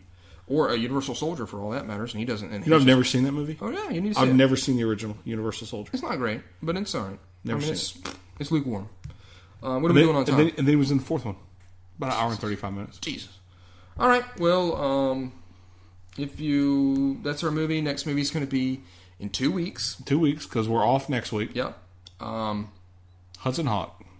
Starring. Also screenplay by Steven D'Souza. Yep. Who's the culprit of this film. And when I saw that he did that, I was like, there we go. That makes sense. But Bruce Willis still wrote that movie. Bruce Willis still wrote Hudson Hawk. Yeah, he just must have done the screenplay, I guess. But no, this is the thing. This is it. We've had years of disagreement. Yeah, this is going to be coming up for our fans, which we are at 90 likes on Facebook, or right around there. Okay. So we're almost about to hit the 100 likes on Facebook. So very cool. Sweet. Thank you, everybody, for listening. Very much appreciate it. Very much appreciate it. If you could do a review on iTunes, it's always good to hear what people think about it, and they write down. You can say whatever you want. If it's shit, if it's good, you like the podcast or not. I don't care. Whatever. The thing about Hudson Hawk is this. This has been a war of the wheels between Jonathan and I. And luckily for me, I have the vast majority of the world that is on my side. And so that helps me when I get up and I know that I'm going to do this movie. That's going to be, I have people power on my side. But this should be a good episode. I don't know exactly what's going to happen. I'm going to make sure there's no sharp instruments anywhere nearby us while we're doing this. Yeah, we might get in a fight. Well, I'm hoping during the fight you'll dance and sing, and I'll know exactly how to get away from you. Yeah. And I'll fly away on Da Vinci's flyer. Look, dude, mock it all you want, man. It's a good movie. We're going to be looking at Sandra Bernhard in 2 weeks. All right, well, she's not great, but the rest of the movie's good. The rest of the movie, she's a talking hemorrhoid. Oh man! So I'm if you're on Twitter, which you should be, don't follow celebrities. That's a mistake. Follow people for stuff that you like. All right, other people that like what you like. I'm Savage GM on Twitter. I'm Abe Randall on Twitter. And we are Go Ape Podcast on Twitter. You can email us too. We got our Blogspot page. Yep.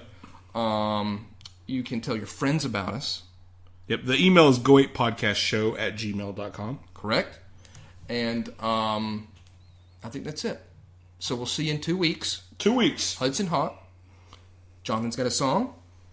Here it is. There's the song. And until next time, go Ape. Go Ape. Go Ape.